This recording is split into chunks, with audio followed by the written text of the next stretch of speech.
কৰিবলৈ লৈছো এগৰাকী বিজেপি মন্ত্ৰীয়ে আহ্বান জনাইছে সকলো লোককে তেওঁ কৈছে যে মুছলমান লোকৰ পৰা আদৰ্শ লওক বা মুছলমান লোকৰ পৰা আদৰ্শ লব লাগে বুলি এগৰাকী বিজেপি মন্ত্ৰীয়ে এবাৰ আহ্বান জনাইছে কোন এগৰাকী বিজেপি মন্ত্ৰী আৰু কোন ৰাজ্যৰ বিজেপি মন্ত্ৰী আমি এতিয়া জনাম আপোনালোকক এই সন্দৰ্ভত অভিয়েক খবৰ এগৰাকী মন্ত্ৰীয়ে এতিয়া ডাঙৰ কথা এটা কৈছে হেয়া হৈছে মুছলমান লোকৰ পৰা আদৰ্শ লওক সকলোৱে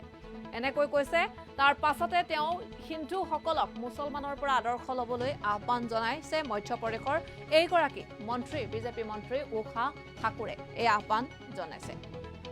মধ্যপ্ৰদেশৰ বিজেপি মন্ত্ৰীগৰাকীৰ এই মন্তব্যক লৈ এতিয়া বিভিন্নজনে সমালোচনাও কৰিছে ধাৰ্মিক কট্টৰতা শিকিবলৈ মুছলমানসকলক আদৰ্শ হিচাপে ল'ব লাগে মুছলমানসকলে এদিনত 5 বাৰকৈ মছজিদলৈ যায় সময়মতে মূৰত টুপি পৰিধান কৰে বিষয়াই হওক বা ব্যৱসায়ীয়ে হওক ৰাস্তাৰ মাজতো নামাজ পঢ়ে আমি গাঁৱত মন্দিৰ নিৰ্মাণ কৰো কিন্তু মন্দিৰৰ পূজাত অংশ নলওঁ লগতে আৰু কেতবোৰ মন্তব্য কৰিছে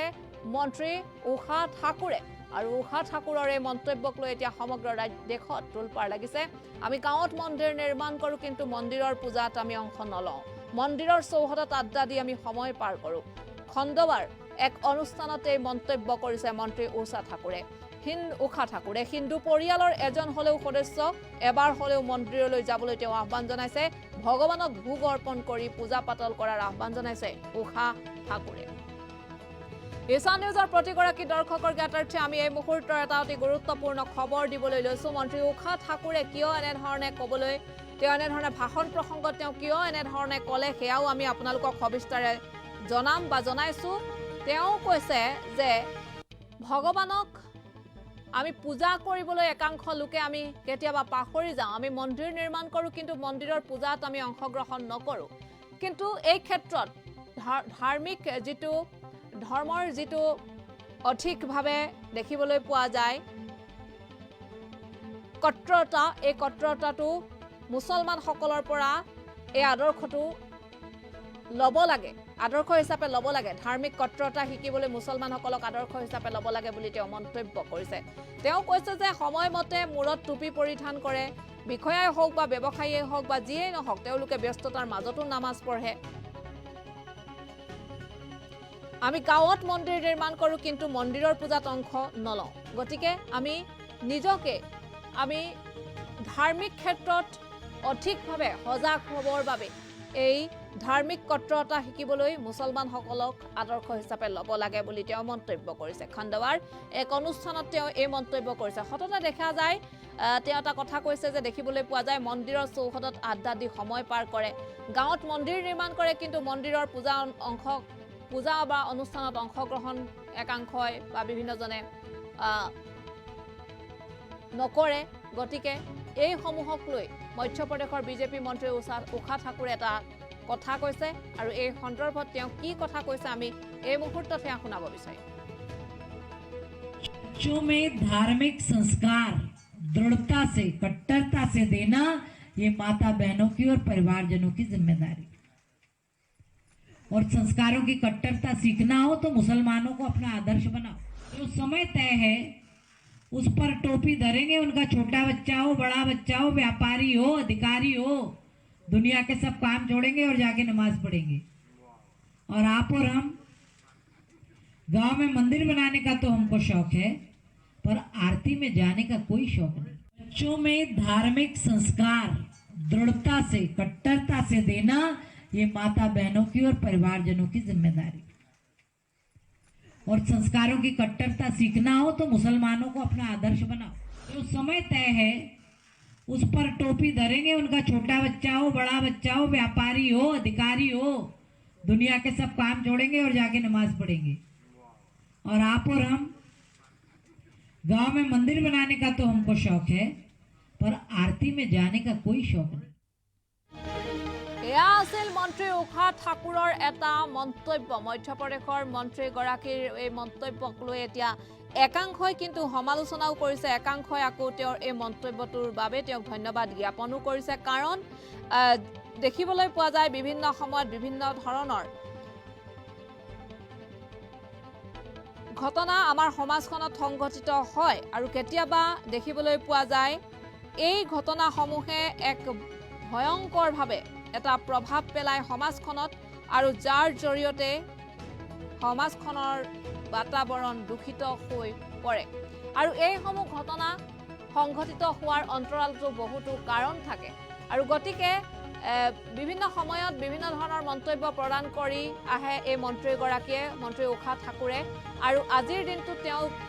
কেতিয়া এই মন্তব্য কৰিছিল সেই মন্তব্য আজিৰ দিনটোত আমাৰ হাতত আহি পৰিছে তথ্য যে তেওঁ এই মন্তব্য কৰিছিল খণ্ডৱাৰ এক অনুষ্ঠানত আৰু খণ্ডৱাৰ এক অনুষ্ঠানত তেওঁ এই মন্তব্য কৰিছিল আৰু সোশ্যাল মিডিয়াত এতিয়া এই মন্তব্যটো ভাইৰেল হৈছে বিভিন্ন ৰাষ্ট্ৰীয় সংবাদ মাধ্যমৰ শিৰোনামা দখল কৰিছে এই খবৰটিয়ে বিৰূপ ঘটনাসমূহ যেতিয়া সংঘটিত হয় সেই ঘটনাসমূহৰ অন্তৰালত বিভিন্ন কাৰণ অন্তৰ্নিহিত হৈ থাকে বা আৰু সেই ঘটনাসমূহে সমাজখনত এটা বিৰূপ প্ৰভাৱ পেলায় এতিয়া আমি সেই ঘটনাসমূহৰ সন্দৰ্ভত আমি ক'বলৈ যোৱা নাই বা মন্ত্ৰীগৰাকীয়ে ঘটনাসমূহৰ সন্দৰ্ভত এক কোনো ধৰণৰ কথা আঙুলিয়াই বৰ্তমান তেওঁ দেখুওৱা নাই কিন্তু তেওঁ এটা কথা কৈছে আমি মনুষ্য জীৱ আমি জীৱশ্ৰেষ্ঠ মানৱ আমি আৰাধ্য দেৱতাজনক আমি পুজিবলৈ কেতিয়াবা প্ৰাৰ্থনা কৰিবলৈ আমি পাহৰি যাওঁ বা কেতিয়াবা আমি হেমাহি কৰোঁ এইটো কৰাটো যে অনুচিত সেয়াই তেওঁ বুজাবলৈ গৈছে তেওঁ কৈছে মুছলমান লোকসকলে এদিনতে 5 বাৰকৈ মছজিদলৈ যায় সময়মতে তেওঁলোকে যেতিয়া মূৰত টুপি পৰিধান কৰিব লাগে তেওঁলোকে টুপি পৰিধান কৰে বিষয়া হ'লেও ব্যৱসায়ী হ'লেও যিয়েই নহওক তেওঁলোকে ব্যস্ততাৰ মাজতে তেওঁলোকে নামাজ পঢ়ে তেওঁলোকে নামাজ পঢ়াৰ ক্ষেত্ৰত কোনো ধৰণৰ হেমাহি নকৰে তেওঁলোকে টুপি পৰিধান কৰাৰ ক্ষেত্ৰত তেওঁলোকে হেমাহি নকৰে তেওঁলোকে নামাজ পঢ়িবলৈ যোৱাৰ সময়ত তেওঁলোকে হেমাহি নকৰে সময় তেওঁলোকে সলনি নকৰে যেতিয়াই যাব লাগে তেতিয়াই যায় তেওঁলোকে সময় কেনেকৈ উলিয়ায় তেওঁলোকে ভগৱানক আৰাধনা কৰিবলৈ বা তেওঁলোকে আল্লাহক প্ৰাৰ্থনা কৰিবলৈ তেওঁলোকে কেনে ধৰণে সময় উলিয়ায় সেই আদৰ্শটো তেওঁ হিন্দুসকলক ল'বলৈ আহ্বান জনাইছে কাৰণ বহু উদাহৰণ এনে ধৰণৰ আছে যে মন্দিৰৰ চৌহদত একাংশ যুৱকে বা একাংশ লোকে আড্ডা দিয়ে সময় পাৰ কৰে মন্দিৰ এটা গাঁও অঞ্চলত এটা মন্দিৰ বা এজনা মন্দিৰ স্থাপন কৰা হয় কিন্তু সেই মন্দিৰৰ কোনো অনুষ্ঠানত তেওঁ একাংশই ভাগ নলয় এইসমূহ কিয় এনে ধৰণৰ আদৰ্শসমূহ আচলতে কিয় এনে ধৰণৰ এটা পৰিস্থিতিৰ সৃষ্টি হয় এই আদৰ্শসমূহ থকাটো উচিত নে সেয়েহে কৈছে এনে আদৰ্শ থকাতকৈ তেতিয়াহ'লে মুছলমান লোকৰ পৰাই আদৰ্শ লওক কাৰণ আমি জীৱশ্ৰেষ্ঠ মানৱে ভগৱানক আৰাধনা কৰাটো আমাৰ দায়িত্ব বা আমাৰ কৰ্তব্য মুছলমান লোকসকলে বা ইছলাম ধৰ্মাৱলম্বী লোকসকলে সময়মতে তেওঁলোকে ভগৱানক দোৱা কৰে বা আল্লাহক দোৱা কৰে কিন্তু তেওঁলোকে এই ক্ষেত্ৰত কোনো ধৰণৰ যেহেতু হেমাহি নকৰে কিন্তু আমাৰ হিন্দুসকলৰ ক্ষেত্ৰত বা বিভিন্ন প্ৰান্তত দেখিবলৈ পোৱা যায় আমি লোকসকলে মন্দিৰ স্থাপন কৰে কিন্তু মন্দিৰলৈ যোৱাৰ ক্ষেত্ৰত হেমাহি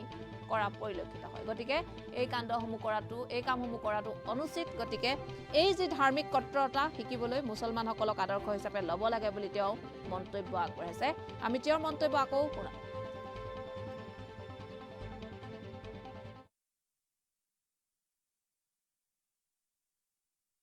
में धार्मिक संस्कार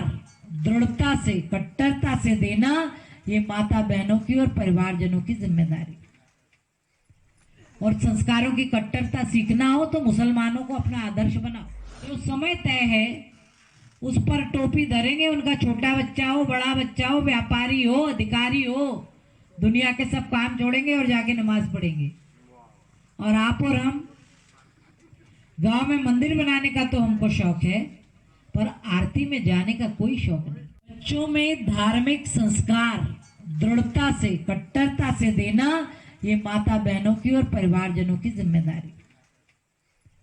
और संस्कारों की कट्टरता सीखना हो तो मुसलमानों को अपना आदर्श बनाओ जो समय तय है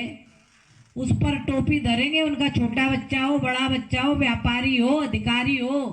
दुनिया के सब काम छोड़ेंगे और जाके नमाज पढ़ेंगे और आप और हम गांव में मंदिर बनाने का तो हमको शौक है पर आरती में जाने का कोई शौक नहीं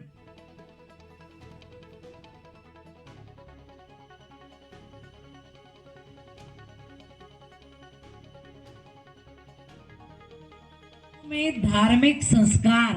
दृढ़ता से कट्टरता से देना ये माता बहनों की और परिवारजनों की जिम्मेदारी और संस्कारों की कट्टरता सीखना हो तो मुसलमानों को अपना आदर्श बनाओ जो समय तय है उस पर टोपी धरेंगे, उनका छोटा बच्चा हो, बड़ा बच्चा हो, व्यापारी हो, अधिकारी हो, दुनिया के सब काम छोड़ेंगे और जाके नमाज पढ़ेंगे। और आप और हम, गांव में मंदिर बनाने का तो हमको शौक है, पर आरती में जाने का कोई शौक नहीं। बच्चों में धार्मिक संस्कार दृढ़ता से, कट्टरता से देना, ये माता बहनों की और परिवारजनों की जिम्मेदारी। और संस्कारों की कट्टरता सीखना हो तो मुसलमानों को अपना आदर्श बनाओ। जो समय तय है उस पर टोपी धरेंगे, उनका छोटा बच्चा हो, बड़ा बच्चा हो, व्यापारी हो, अधिकारी हो, दुनिया के सब काम छोड़ेंगे और जाके नमाज पढ़ेंगे। और आप और हम, गांव में मंदिर बनाने का तो हमको शौक है, पर आरती में जाने का कोई शौक नहीं। बच्चों में धार्मिक संस्कार दृढ़ता से, कट्टरता से देना, ये माता बहनों की और परिवारजनों की जिम्मेदारी। और संस्कारों की कट्टरता सीखना हो तो मुसलमानों को अपना आदर्श बनाओ। जो समय तय है उस पर टोपी धरेंगे, उनका छोटा बच्चा हो, बड़ा बच्चा हो, व्यापारी हो, अधिकारी हो, दुनिया के सब काम छोड़ेंगे और जाके नमाज पढ़ेंगे। और आप और हम, गांव में मंदिर बनाने का तो हमको शौक है, पर आरती में जाने का कोई शौक नहीं।